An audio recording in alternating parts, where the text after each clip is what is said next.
All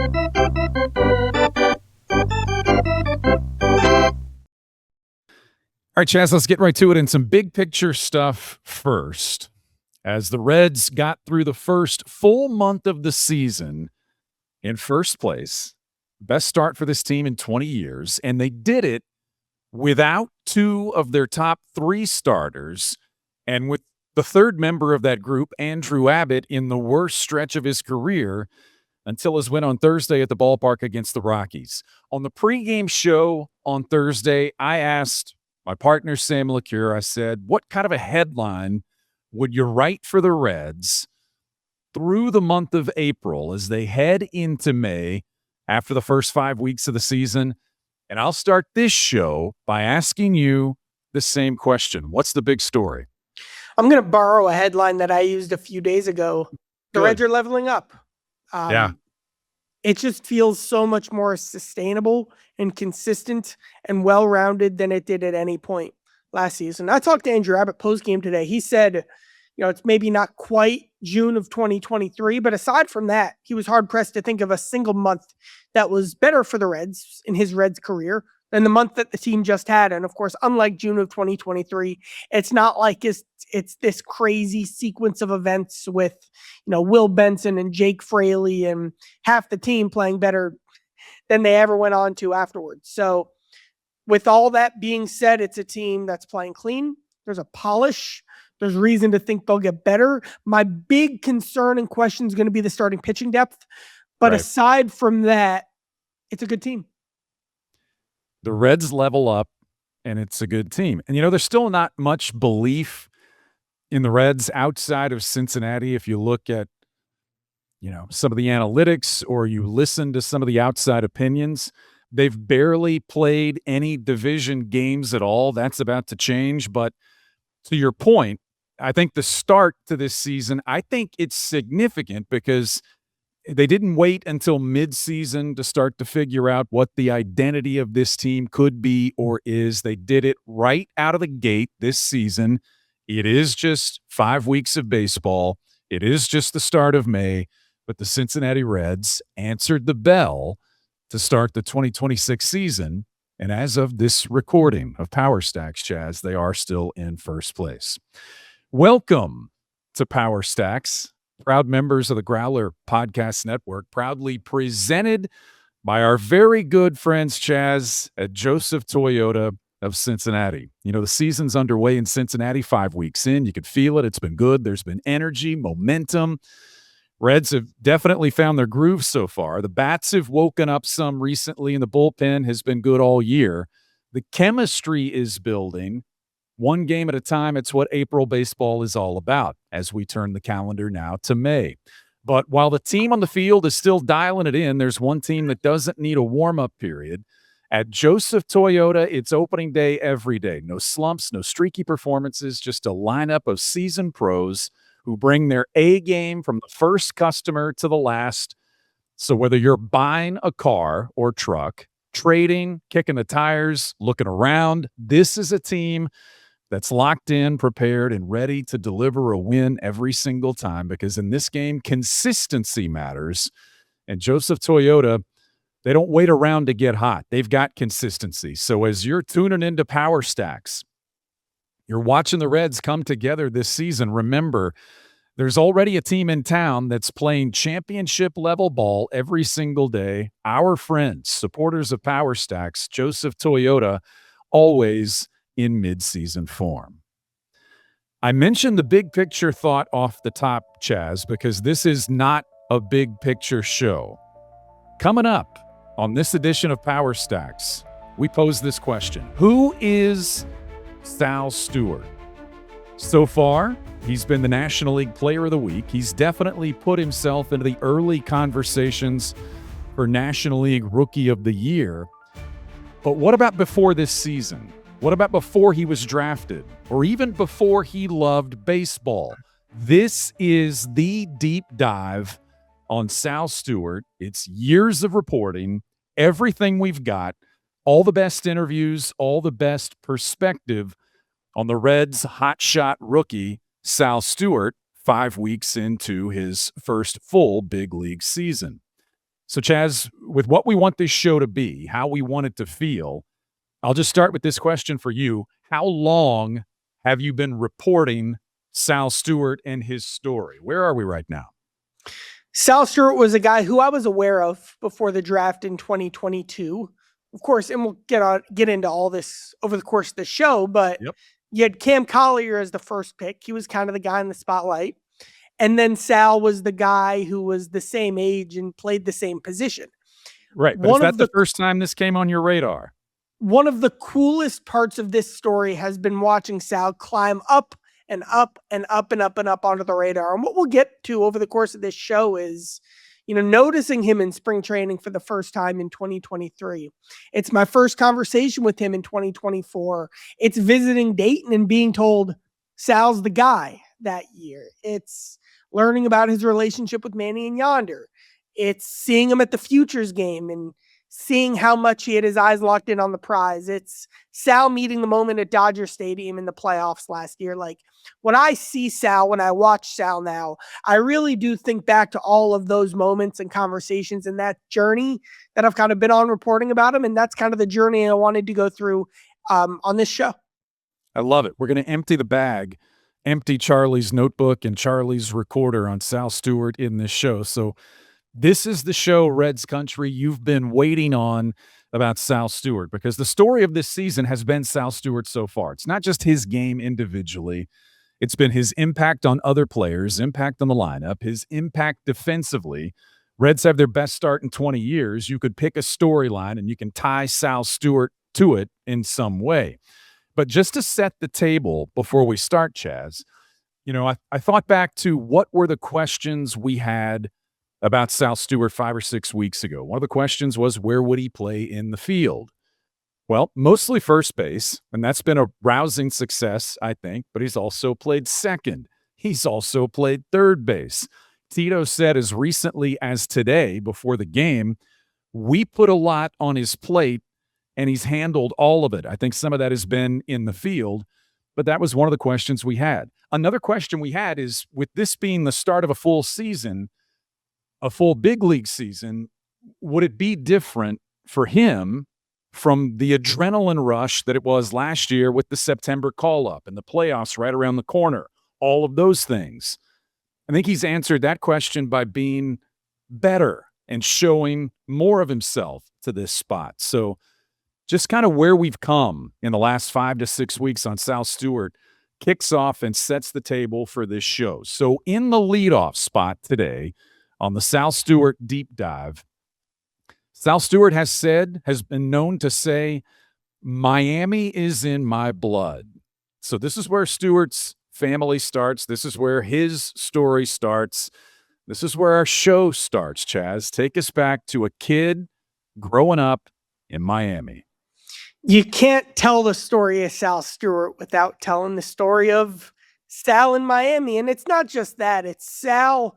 His dad's a standout basketball coach, high school basketball coach in the area. So for his entire life growing up, he was around not star athletes to the extent of NBA players, but high school star athletes. He was around cool guys. He was around good players. He was around confident kids. And obviously that rubbed off on him. Yep. It's also just kind of who he is. When I think of where the Sal Stewart story starts, where the Sal Stewart story starts. That's a fun thing to say. I think back to one of the conversations I've had with his dad, Salvador, over the years. I talked to him about bringing Sal to practices in Miami. I talked to Sal maybe being up to a little no good. We might be leading off here with my favorite Sal story of them all. Here's Sal's dad, Salvador, telling me the story of the first time that he noticed how tough of a kid Sal was. I raised him a basketball player. He broke his nose when he was 3 years old in the gym, tripped and right into the bleachers. One time he fell from the stands and got hurt. And he was just a basketball player all the way. So about 3 or 4 years old, we started being baseball and basketball guys. I realized I had a problem with my hands. He broke his nose on the basketball court because he was going so hard. He was going so hard. He was trying to get the ball and he tripped over and just face first into your bleachers, just rushed to the hospital. oh, you know what? It is what it is. Boys will be boys. 2 years old, you said? Two That's years crazy. old. 2 years old. I had to call mom and said, "Meet me at the hospital. Oh, we got a problem." So, and then I want to say when he was 4, maybe 5, we were at a game and he went to catch a foul or something and he flipped from the bleachers, landed, had a black eye, and his birthday was the next day. And I said, if he feel mom that night, I was like, go to bed. And when he woke up in the morning, it wasn't a good, it wasn't a good day. But that toughness and that energy and that's just the way he is. And those qualities impressed first family friend Yonder Alonso at a very young age. Sal started working out with Yonder. Then when, quote, the time was right, Yonder introduced Sal to Manny Machado. And then at a very young age, one, Sal had these influences, and two, Sal had people seeing what he was, people who recognized who he was. And that's how he started to develop and think at such a high level based on kind of the environment he was in and how he knew exactly where he fit into it. That's basketball, and we know Salvador coaches basketball, but any idea, I'm sure like everyone else, he played multiple sports, but any idea when you shift from basketball to focusing on baseball and the tees? I said, hey, before he loved baseball, he played basketball. When did baseball come into the equation? Relatively early. Yeah. And it then really did take off with, I believe the story goes, and I don't have this in front of me, but Salvador is pitching to Sal, and he's way better than he thought he was. And I think the quote is, you heard him say, I realized I had a problem on my hands. And that's where mentors and then eventually Yonder came into the picture and really solidified what they saw. I know for a fact Salvador told me this, like, he said, I wasn't sure if it was like just me thinking my son's good or if like my son was actually really, really good.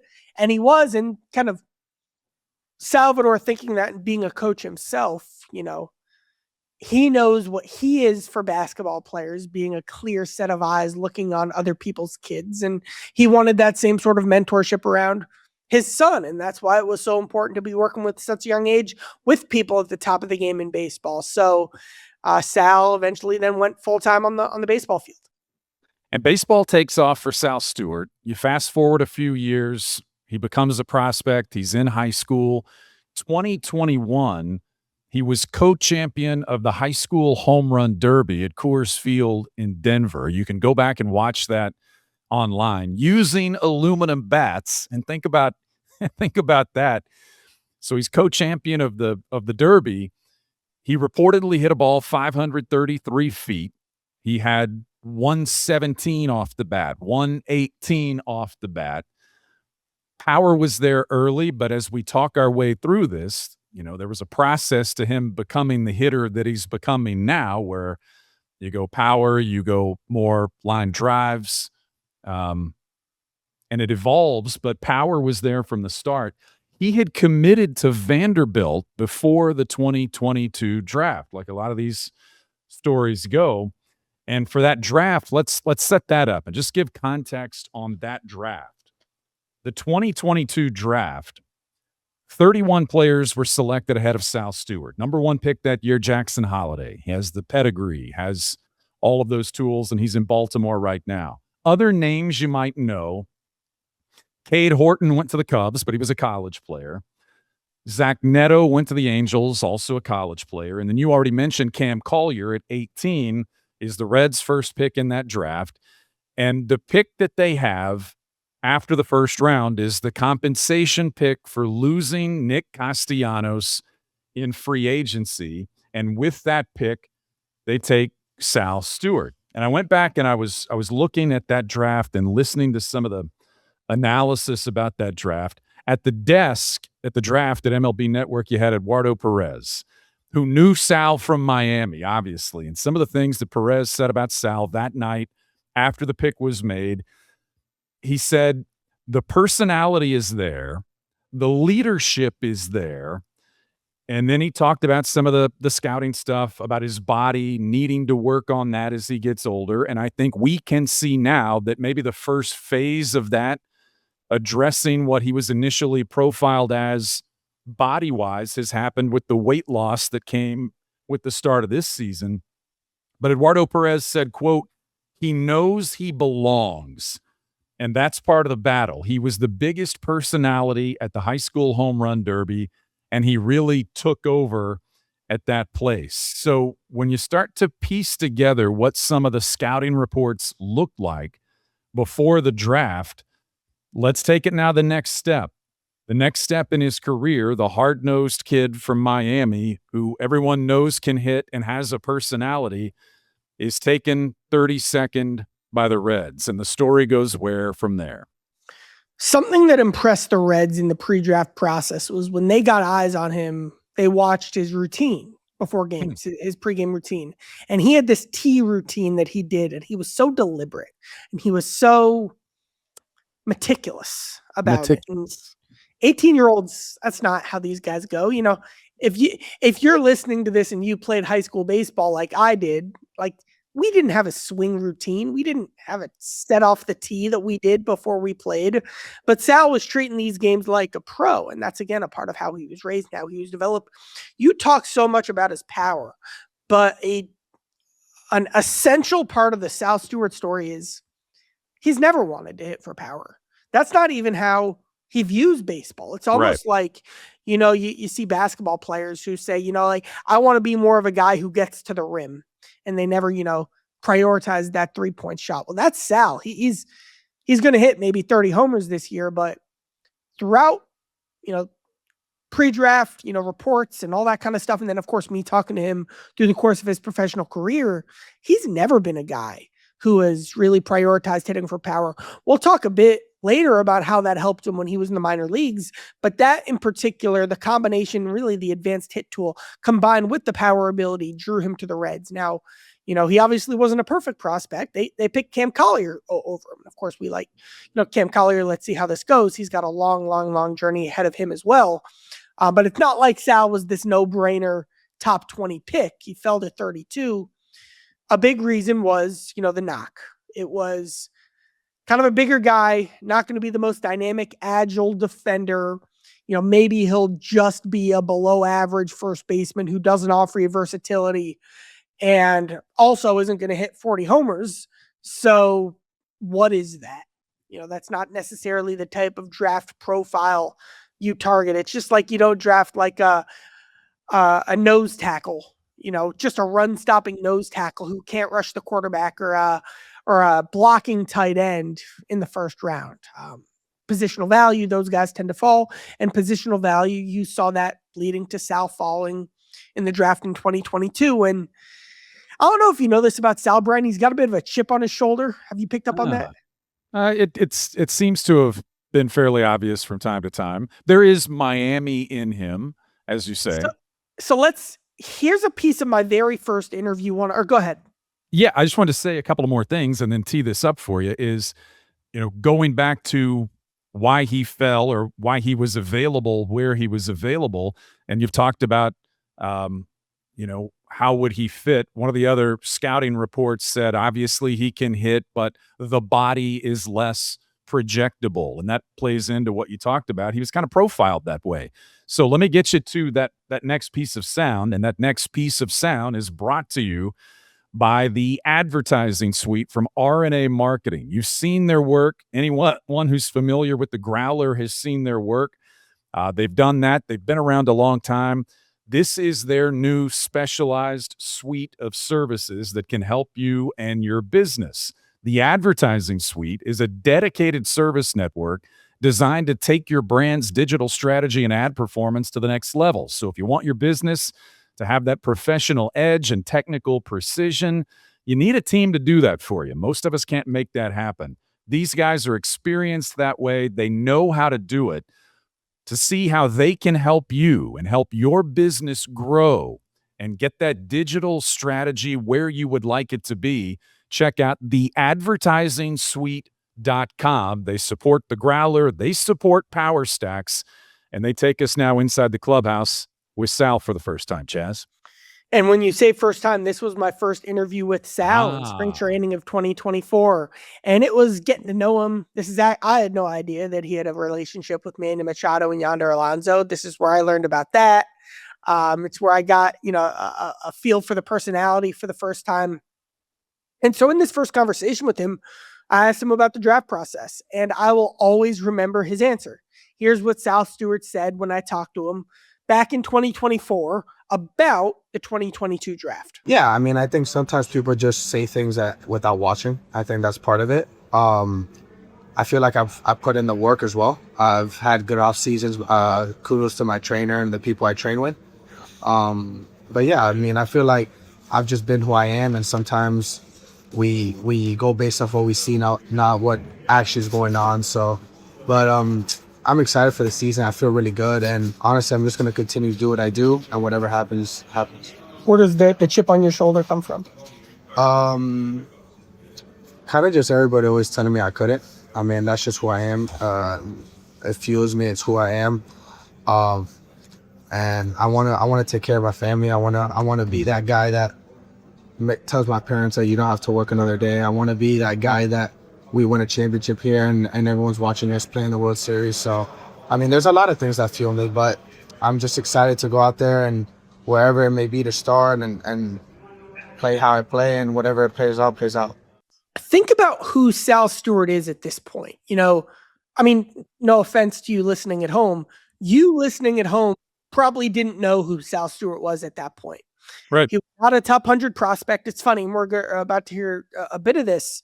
But in spring training of 2024, I did my annual sit down with Jeremy Farrell, the Reds minor league farm director, and we go through the state of the system. And I kind of rattle through a bunch of guys. And as I'm looking back at this Q&A right now, Sal was the 7th prospect who I asked about. 8th was Jacob Hurtubise. Sal Stewart's name and Jacob Hurtubise's name were right next to each other. And of course, I knew Sal had a higher upside than that, but that's where Sal was at on the list. And despite that, he was the guy that knew all along that he was going to do exactly what he was doing now. He knew it, and this is spring training of 2024, right around the time the Reds were really starting to believe the same thing. That first trip inside the clubhouse brought to you by the advertising suite from RNA Marketing. So many businesses have a website, might look good, doesn't really work. The advertising suite is about performance, a dedicated network focused on digital advertising, ensuring that the traffic your brand gets actually converts into revenue. Go to the advertisingsuite.com. And Chaz, we can't tell this story, to continue and build on what you just said. We can't tell this story without a tip of the cap to the Red scouts and evaluators. You had here in some of your rundown that he'd been labeled as kind of a plotting first base prospect type. Yep. And so that's what we keep coming back to. Coming in, yes. Coming in, yeah. But you also see throughout the evaluation process, athletic, and then there are all the other things that you can't necessarily quantify statistically that people liked about Sal Stewart. But the Reds saw through some of the things that maybe other teams or other evaluators got hung up on. And the Reds knew that pick, which they obviously put a lot of thought into because of the pick that they acquired with the Castellanos compensation, they spent it on Sal Stewart. And so kudos to them and Jeremy Farrell for making that happen. Let me tell the story, too, of Sal's minor league career leading up to this point. So he got drafted in 2022, and he says that the first couple months of his minor league career, he was terrible. He was struggling for the first time in his life. That would have been kind of at the start of the 20 years. So he played a bit of rookie ball in 2022. But then in 2023, his first couple months in Daytona, I mean, Sal's produced at every level except for then at that point. In that 2023 season, he said, I was below 200. I didn't even want to look up at the scoreboard. But I trusted who I am, what I know, trusted my routine. And he said, and he stressed this, in 2023, when I was struggling, I trusted that I was a hit first guy who was going to let the power come. Trusting and prioritizing the art of hitting, I guess is the best way to say it. And doing that as opposed to chasing power. This is an 18, 19-year-old in low A, not really on the radar, thinking that way, the Reds take note of that. The Reds then take note in 2024 spring training. He comes and they start dabbling some more with him at second base. They start putting more on his plate defensively. He's moving around better than a lot of people, again, anticipated based on what the scouting reports were coming in. And he was growing into some more athleticism. So you take the hit tool, you take the polished approach, you take the advanced set of priorities that he had that started to click towards that end of the 2023 season. Momentum entering 2024, and then spring training of 2024. That's when people started to look around and say, all right, this guy's next. So he's got some of those intangibles without question. What did Jeremy Farrell, when you talked to him, how was that evaluation process happening, and where were they in that spring of 2024 that you're talking about with Sal Stewart? Yeah, this is really when making a name for himself happened. And this conversation, really this quote from Jeremy, impacted the way I view Sal. And that's why I wanted to get to it. This is, again, a part of an interview from 2024 where Sal Stewart was the 7th prospect I asked about right before Jacob Hurtubise. But listen to how strongly Jeremy was speaking about Sal entering the 2024 season. Another kid who's coming to camp with a different sense of maturity about him. There's a different level of focus to his daily work. His personality is to have fun and to cut up and to keep things light and loose. But there's been definitely a difference in the way that he's gone about his business. A little bit of an eye of the tiger mentality, or he's out to do some things and achieve some goals that he has for himself. That eye of the tiger mentality makes sense, doesn't it now? Like in retrospect, like we should have seen that all along. Jeremy saying that, then I just started to look for more of that from Sal, just even in his work on the backfields. Yep, I was seeing it. Now let's get to my visit to Dayton in 2024, yep. Brian. This is why you do it. You make these visits to see these minor leaguers because sometimes you have a guy who you felt the hype building in spring and you kind of check in like, 1, is this real? And 2, is this maybe even exceeding expectations? And Sal was exceeding expectations. 2024 turned into that breakout season for him. It's interesting you said that was the 7th prospect you asked Jeremy Farrell about. At any point after that conversation, did he take a look at your list or whatever list you were working from and say, keep an eye on this guy? He clearly got your attention with how he described their evaluation of Stewart and where he is, but that got him on your radar. And as this climb starts to happen, all of us and people in our position and someone like you have to sift through some things, right? You have to have a filter. Great point. You have to have a filter about what you're told by people you trust, what you read by other people that you may not be as familiar with, or they may not be as familiar with the prospect. But coaches always say, I see better than I hear. And so you go to Dayton and you start to see this. I assume that starts to lead to you asking more questions. Next time you talk to guys, Sal's not the 7th guy you ask about. You move him up the list. By watching how he carries himself and how he handles himself around other players and how he handles situations, now you start to make your own observations. Now he's officially on everyone's radar, and you're tracking this progress. That's part of what this show is. You're tracking his progress. And so through the spring of 2024 and his first exposure to some of these levels of pro ball, what are those next steps, not only that he took and that you heard about, that you observed as he made this climb to the big leagues? Sal, so I visit Dayton in the end of April of 2024, and he was just obviously the best player there. Watching pregame, watching the game, I specifically remember Sal charging in on 2 balls at third base and saying, like, man, if he one is as confident as he was there defensively, and 2 just has the ability athletically to attack a ball like that. I remember on that trip, someone told me, Sal's the one. Sal might be the best prospect we got. I remember checking in with the Dragons manager at the time, now a Reds AAA coach, Vince Harrison, who was talking about the way he was able to build stuff around Sal just from a game planning perspective. The way that teams were either pinpointing Sal as the name they had circled in their lineup consistently, or when they didn't do that, the fun opportunities that created because Sal kept beating one team after another. I remember talking to a couple of the Reds minor leaguers on that Dragons team about Sal, and they lit up. And that was a stacked team, Rhett Lauder, Hector Rodriguez, Cam Collier. It was very clear that Sal was different. And that was my takeaway from that trip. And it confirmed everything that I was starting to believe in spring. And then everything I was told led to, like, I remember I ended up, my dad joined me at the game that night. And I said, this is true. I said, Dad, like, Sal's coming. And he was, and he went on to have a kind of huge breakout season. 2024 was where he got on the map much more. I think something very interesting happened next. He suffered a very fluky wrist injury during the All-Star break, missed the entire second half of the season. So I always wonder, like, if that wrist injury hadn't happened, he's probably, top 70 prospect in baseball by the time the 2025 season starts, because he would have put up the counting stats. There would have been more proof of concept. More people would have had a chance to see him. More people would be talking about him.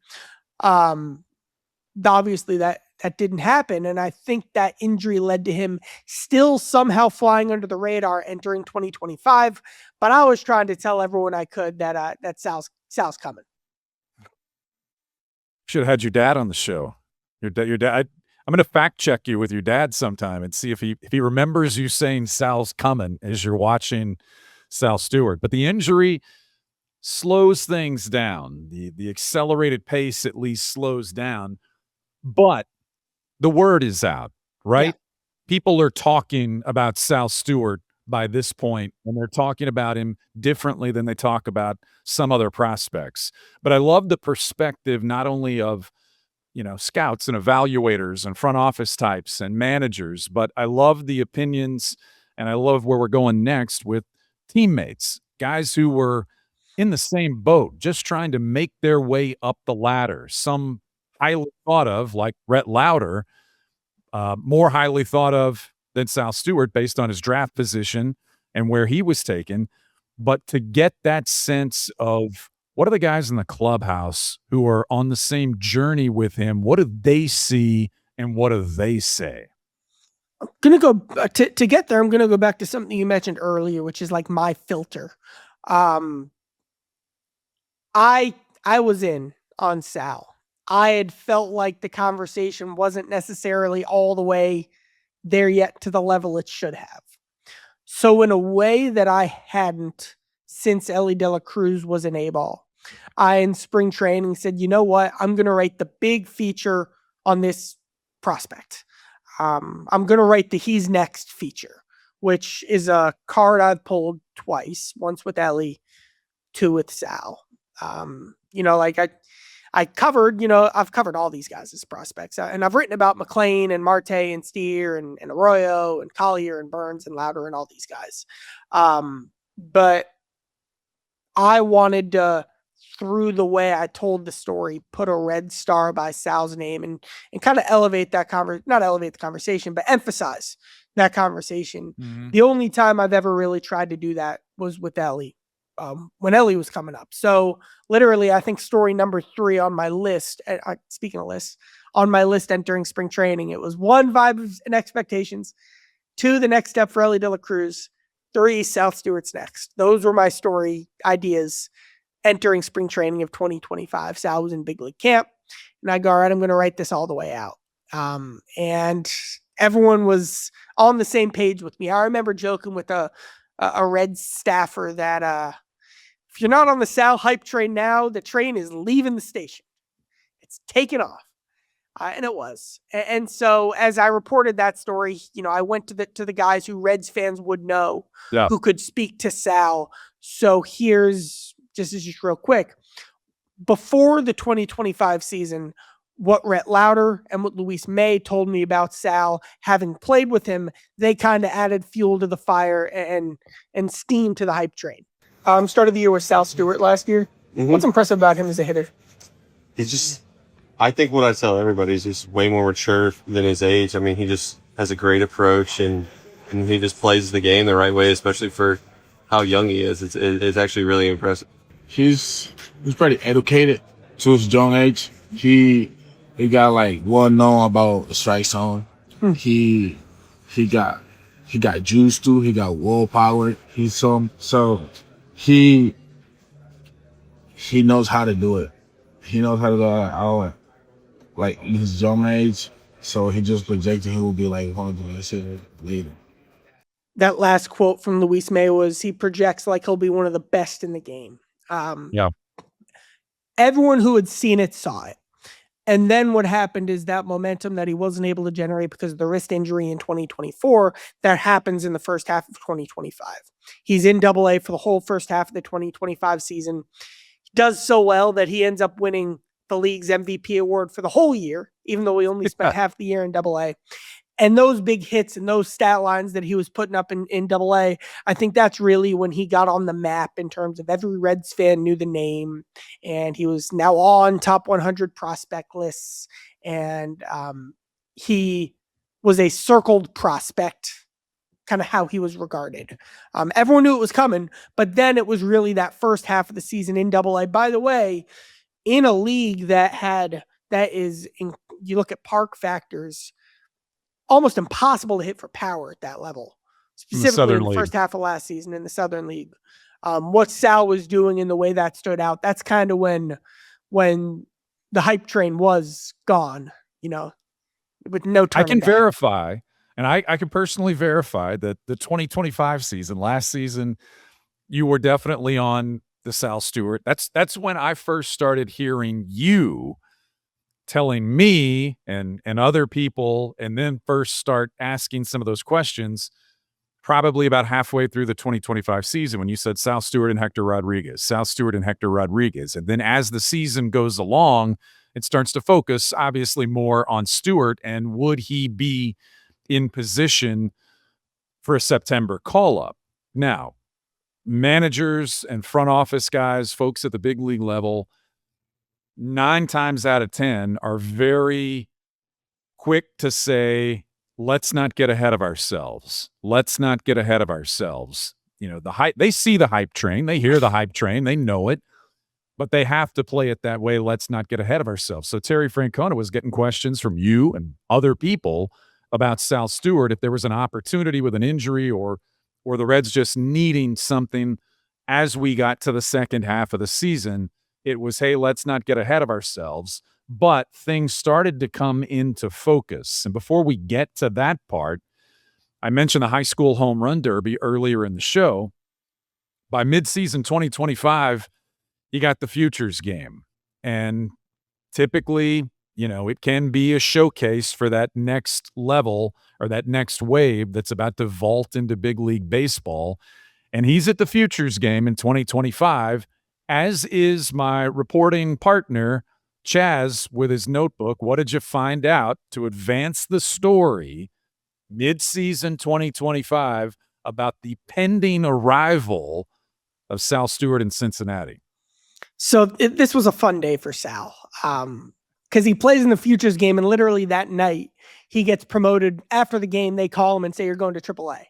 But at this time, he was still just in AA. And while I was starting to think about, could Sal impact this team in September, that conversation hadn't really started yet about a kid who was 1 in AA and 2 had never played any had never played any first base in his life. So I walk in the clubhouse in Atlanta, and it's funny. There's Yonder, and Yonder's calling the game, and Yonder's just sitting right next to Sal. And I'm thinking, boy, this is the easiest story in the history of the Futures Game. You've got both right there. You've got the kid, you've got the mentor. They're right there. I talked to him for a while. I talked to Yonder for a while that day about how cool this was for him on mic and off mic. And he talked about how excited he was for Sal to impact the Reds specifically. Yonder, of course, started his career with Cincinnati And I interviewed Sal as well, and I'll always remember that interview with Sal. I caught up with him at the Futures game. I said, "Hey man, you're doing everything you said you wanted to do in spring." And he said, "Everything except for one thing." Here's some of my conversation from the Futures game in 2025 last July with Sal Stewart. Your chip on your shoulder, we've talked about all that. You've always had so much confidence. What's it like to, and I know this isn't the final destination, but to make it here after, going through the ride you've been on? Oh, I mean, it's great. It's a great honor, of course, but this isn't this like. Yeah. I always tell people this isn't what I'm here for. I'm here to make the big leagues this year. I know what I can do. I'm confident in what I can do, and I know I can help the team win. So whenever that is, I hope to do it. And I hope to be with the guys. The locker room when I was in school training, man, the locker room was awesome. Like the team, like the guys are great atmosphere. So this is great, but this is one day. The big leagues is for our lifetime. So I'm ready. I want to be ready for the show. He hadn't even played in AAA yet. Again, he got called up that night. It wasn't a huge story, but technically I'm the one who broke that story. I broke that story as I was in line waiting to buy the All-Star Game quarter zip for $60 that I really like. I remember that's good. It's funny when I wear that jacket, I think of Sal, because I got the news. I broke the news that he was getting that call up as I bought that jacket. One more note from the day. So about as hot as I've ever been. It's probably 105 in Atlanta. It is cooking. I'm out for batting practice because, that's the job sometimes. And there are 15 people in this entire stadium who are watching batting practice from the lower bowl in the non-shaded area. There are 15 people who are as close as they could be in the sun. Yep. Everyone else is either not at the park yet because it's that hot, or they're kind of in the concourse where it's shaded and there's the mist, they're spraying. Everyone's trying to stay cool. It's Futures Game batting practice, which is cool, but it's not the World Series. You'll get down for the game. There were 15 people. All 15 of them had Stewart on the back of their shirts. It was Sal's family and kind of a piece of that friend group that you saw going crazy in Miami a couple weeks ago when Sal was down there. The core unit of that group, those were the ones toughing it out in the sun, hooting and hollering. I went over, I introduced myself to them. We chatted. They couldn't wait to see Sal in the big leagues either. And by the end of the night, he was in AAA.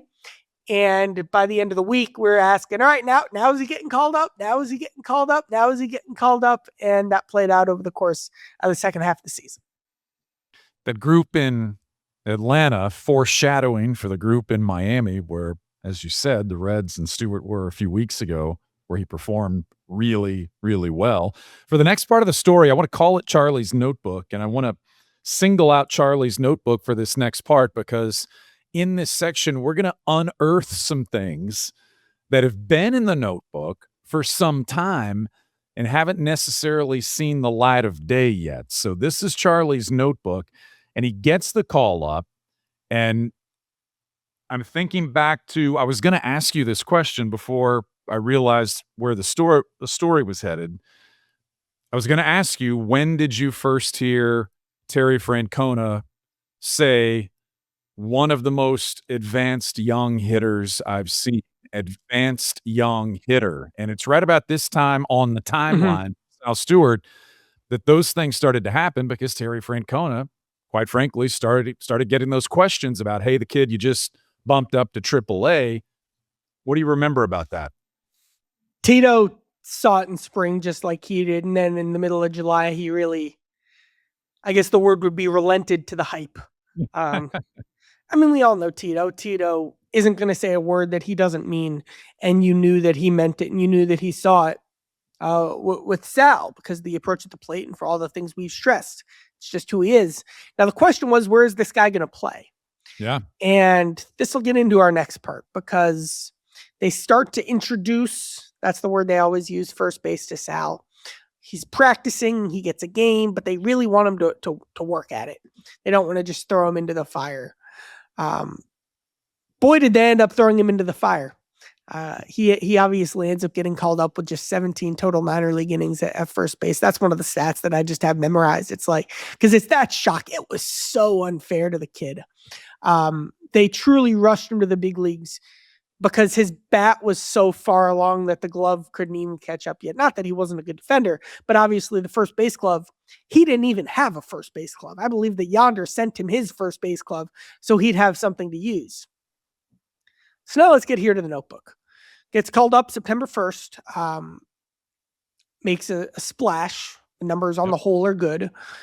He also doesn't play every day. He's playing a bit here and there. The position really was the tricky part. Played a bit at first, but they didn't want to overdo it there. They had Hayes at third, and while Hayes wasn't hitting, they're prioritizing defense. Kind of the ship had sailed there. They had a good amount of outfield depth, and they could use again, he was perfect, but like Gavin Lux or Miguel Andujar at DH, like that's just where they were going. So Sal was probably starting once or twice a series, once at least, twice at max. And so when he wasn't in there, he would just sit and watch the games on the top step with Mike Napoli. Mike was assigned to Sal, basically. Mike was teaching Sal first base because Sal didn't know the position. Right. And during the games, Mike would just be like, hey, here's what I do here. Here's what I do in this situation. And so Mike really was the one who had the front row seat on Sal's journey. So now we're at Dodger Stadium, and here's the story that never got told because it didn't happen. But so Tito makes a big Dodger Stadium, the playoffs. Thank you. Yeah. Playoff series. Tito makes a big mistake in game 1. It ended up being that the Reds were down by, I believe, 5 or maybe got all the way up to 8. I'm forgetting, but he pulled Austin Hayes from the game. Hayes was banged up at the time. He wanted to get Hayes off his feet to keep him fresh for game 2. He went on to be able to start that game. However, taking Hayes out put in motion a sequence of events that led to Brian Hayes having to hit in a gotta-have-it situation in the 8th after the Reds had mounted a bit of a comeback. So that didn't work out. But as Tito used his bench that day, I'll always remember this. Tito said, one of the big priorities for me too was I wanted to get Sal an at-bat. I thought that would help him get his feet wet and probably end up starting game 2. Tito is thinking in that way. I don't think there are many managers who would have done that. That's such an old school thing to do and feel, saying, as I manage this game being down, kind of in a low leverage situation, I want to use it to help the kid get his feet wet for game 2.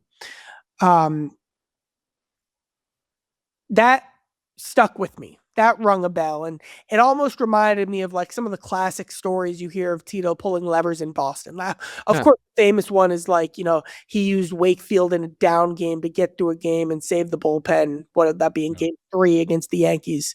Then they came back and won the series. Like nobody thinks like that. Nobody does that. It's a very old school type of move with Wakefield. And of course, I guess Wakefield was newer school, but especially with Sal.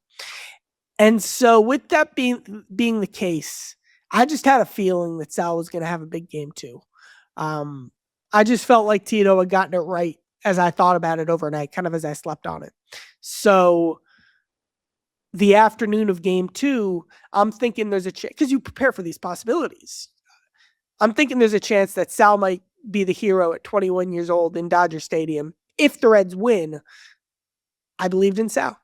And so to make sure I had the best possible story, I start pre-reporting the story that day, which led to me talking to Mike Napoli. As I was expecting, let's have something unique and distinct on Sal. I went to Mike that day at Dodger Stadium to start working on that story. And this has never aired, but it's nothing groundbreaking, but it's still fun to hear from. Napoli, specifically in the headspace of before game 2 against LA, talking about Sal Stewart and the journey they've been on. What kind of wisdom were you trying to impart to him as he was with you? Just talking about the game, make sure that he's learned, like when he's on the bench, he's learning about the game and watching when people make mistakes or do something good, so he could just put it in his head to know what to do and not to do on certain things. But yeah, just talking to him, getting to know him as a person, just talking about the game always and just trying to make him better when he's not playing. You've seen a lot of big league players. What do you think of kind of his confidence coming in at a young age on a playoff team? I mean, it's pretty impressive. I mean, there's nothing that overwhelms him. You know, he loves the game. He wants to do really good in this game, and you know, he's confident guy, which is nice. You know, especially coming up at 21 years old, and you know, we were playing some pretty impactful games, you know, down the stretch, and he was able to help us, you know, win games. Last thing, my favorite moment of last night, tough loss, but there's that big walk nearly changed that game and in the bat with, like, he's patient and then he's exuberance. Is that a cool combination to see? Yeah, I mean, he's into the game. He's a high energy guy. He loves the game, and I mean, it was a big situation, and for him to come off the bench and to be able to work a walk in that at bat right there for someone that is throwing really hard. He's got good stuff, and it was pretty impressive. So that was a part of the reason too why I was so confident that Sal would have a good game too. It was like the gut move by Tito, I just felt like would pay off. And then it was the fact that in that pinch hit at bat, he had a big walk as the Reds kind of came back and he flipped his bat. Like, come on, that's sick. Like for a 21-year-old to do that at Dodger Stadium, like how is this guy not going to be the next rookie of the year? And then of course that day in game 2, Sal, 2 RBI, 3 hits, he came to play. But that takes me to a question I wanted to ask you, that as I was thinking about this show and following the progression in my head, you asked Napoli about it a little bit, and then you just mentioned the bat flip. How has Sal Stewart, do you think, at this point in his career, because now we're pushing, to his call up and the playoffs and into this season, how do you think he's walked what is a very fine line for a confident young player who has personality? How has that not been a problem with some older players? Because no matter how good you are, there's some veteran players or established people and presence in the clubhouse. They don't want to hear from rookies. They'll take what you can give them on the field, but they don't want to hear from them. They don't want rookies to draw attention to themselves. So with the personality that he has, with bat flips, things like that, how do you think he's navigated that and been, by all accounts, from what we can tell, so well received by older, more established players?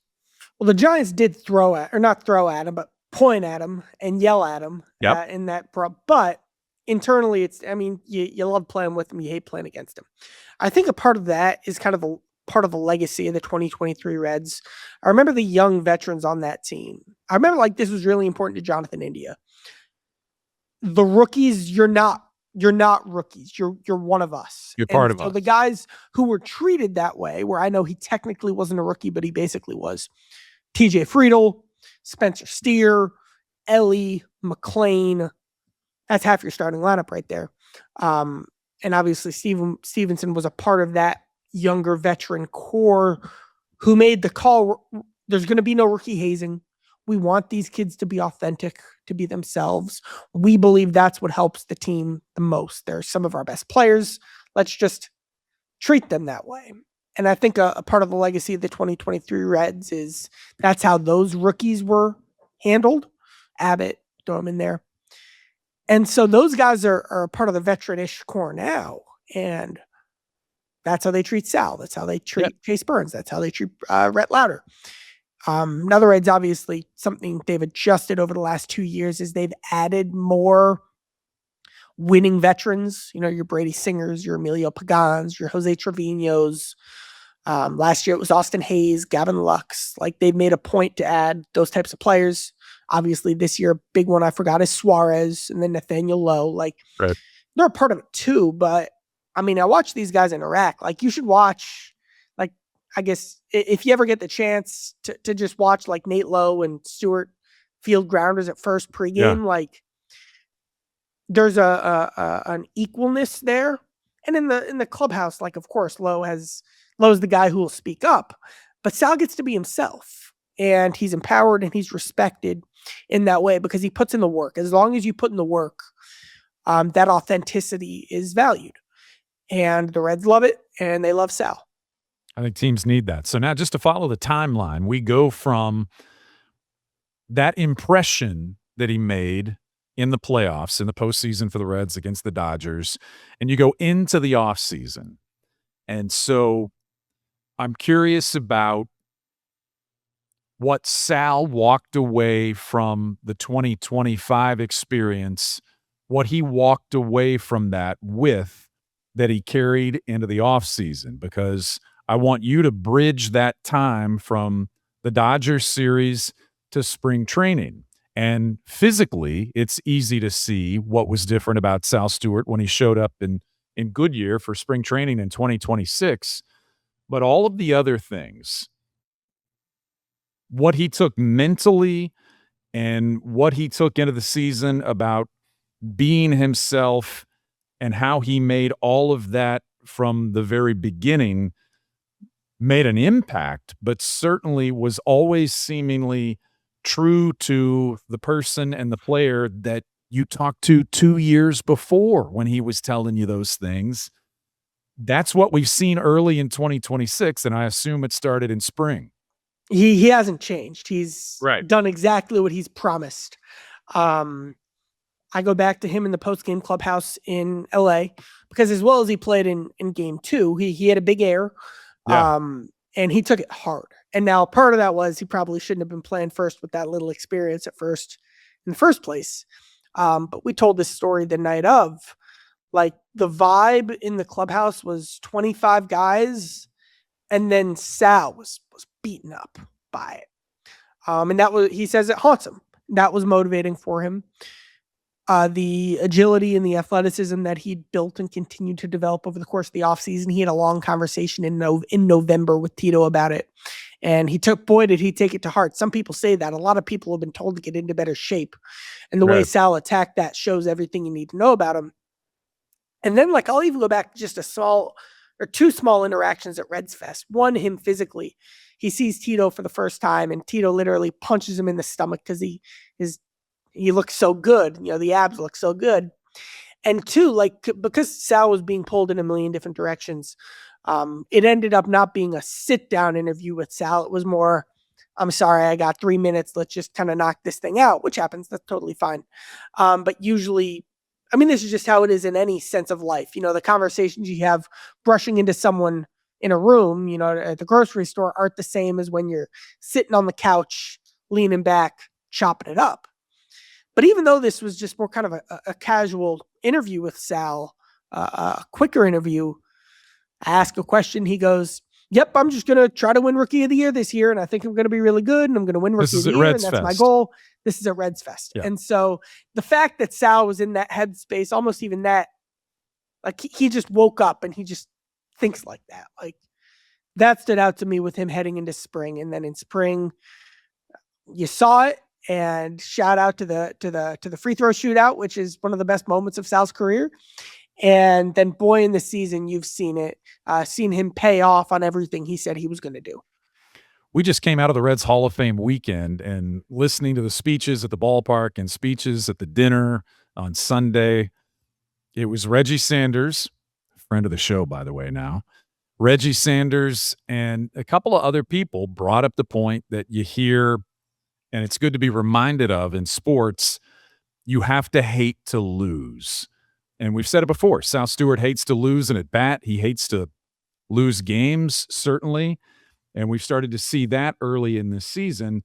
But also the way that he's handled everything and handled himself. You mentioned at Reds Fest, he didn't have time and politely said, "I don't have a lot of time, but here we go."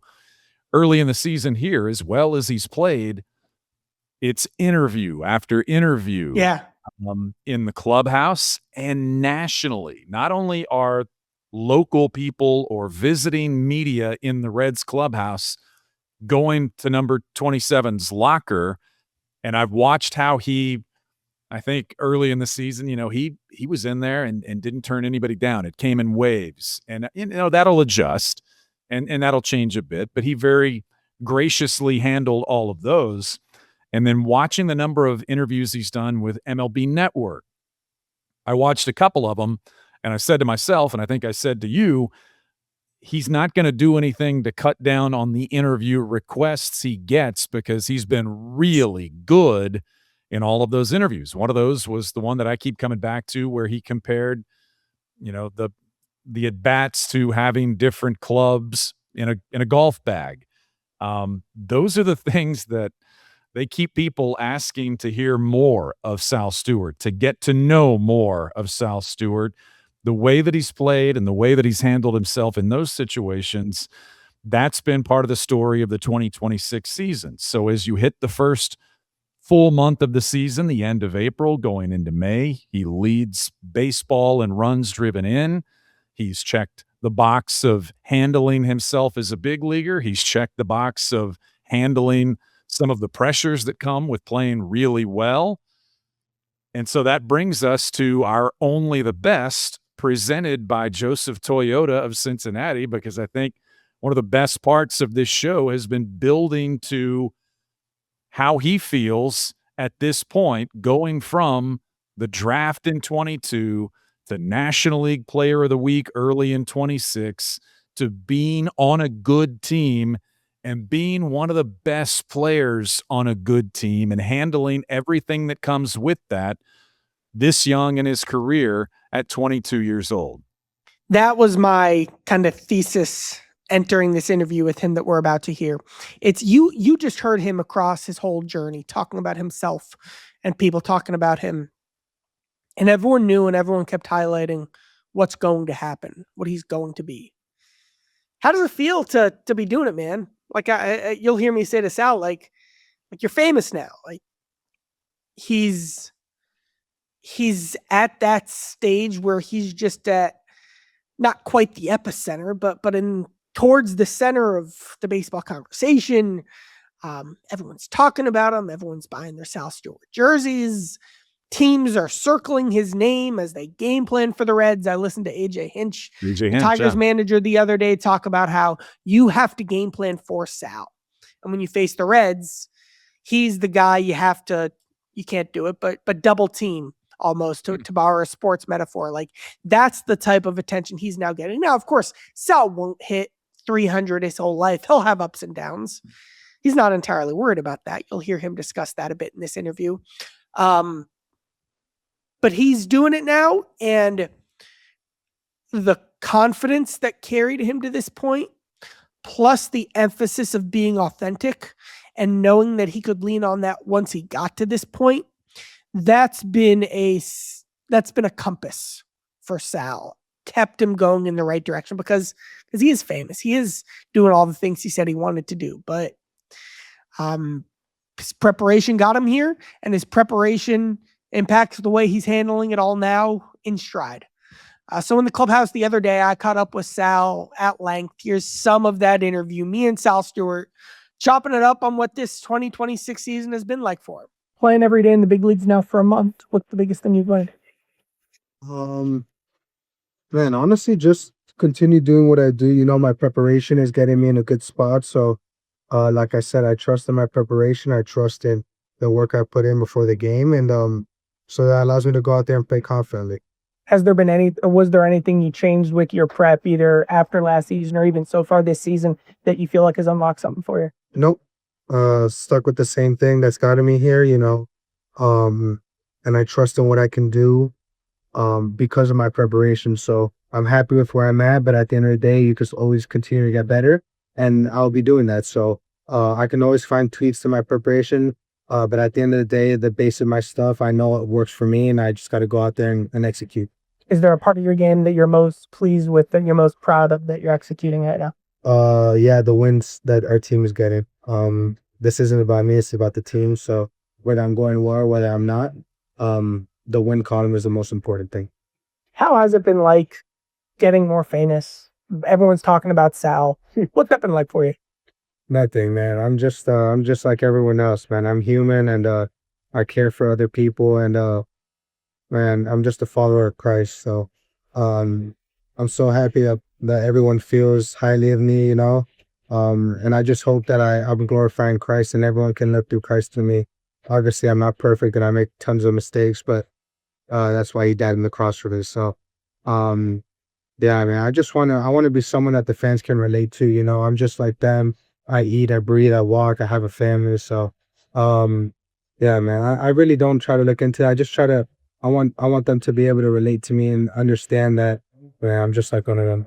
Talking about relating, is that why talking about your faith has been such a big part of your message this year?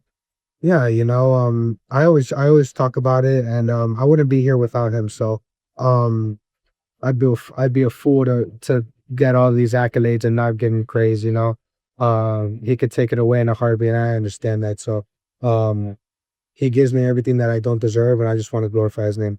I asked what it's been like for you. Mm-hmm. What's it been like for your family Yeah, watching this for you? I mean, it's been great.